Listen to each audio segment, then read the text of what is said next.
জেনে রাখো 5 ওয়াক্ত নামাজিরা মহিলা এবং পুরুষরা, আল্লাহর নবী সাল্লাল্লাহু আলাইহি ওয়াসাল্লাম বলছে কিয়ামতের দিন বান্দার সর্বপ্রথম হিসেব হবে নামাজের।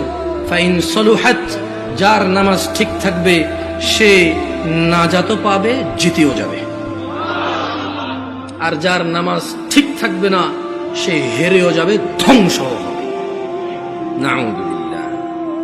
আপনি 5 ওয়াক্ত নামাজ পড়েন, অতিরিক্ত টুপি মাথার না দিলেও চলবে, আপনি পাঞ্জাবি না পড়লেও চলবে, আপনি অতিরিক্ত তাসবিহ তাহলিল না করলেও চলবে, কিন্তু আপনি হক হালালে চলেন, মানুষের হক নষ্ট করিয়ে, মানুষের হক নষ্ট করবেন আর এদিকে সুবহানাল্লাহ আলহামদুলিল্লাহ পড়বেন, আপনার সুবহানাল্লাহ আলহামদুলিল্লাহ দেখে শয়তানও হাসবে না।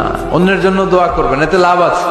আপনি যখন কারোর জন্য দোয়া করেন, ফেরেশতারা আল্লাহর কাছে দোয়া করতে থাকে, আল্লাহ যেই দোয়া সে তার ভাইয়ের জন্য করলো, আগে দোয়াটা তার নিজের জন্য কবুল করে দাও।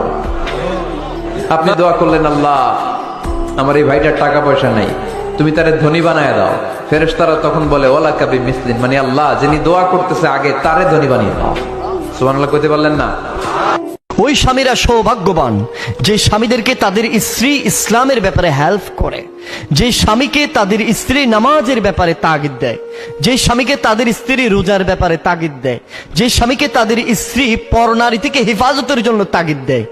ওই পুরুষ সবচেয়ে সৌভাগ্যবান যেই পুরুষ এমন নারী পেয়েছে, যেই নারী সেই পুরুষকে ইসলাম মানার ক্ষেত্রে, হালাল হারাম বেঁচে চলার ক্ষেত্রে সবচেয়ে বেশি উপদেশ প্রদান করে। সেই পুরুষ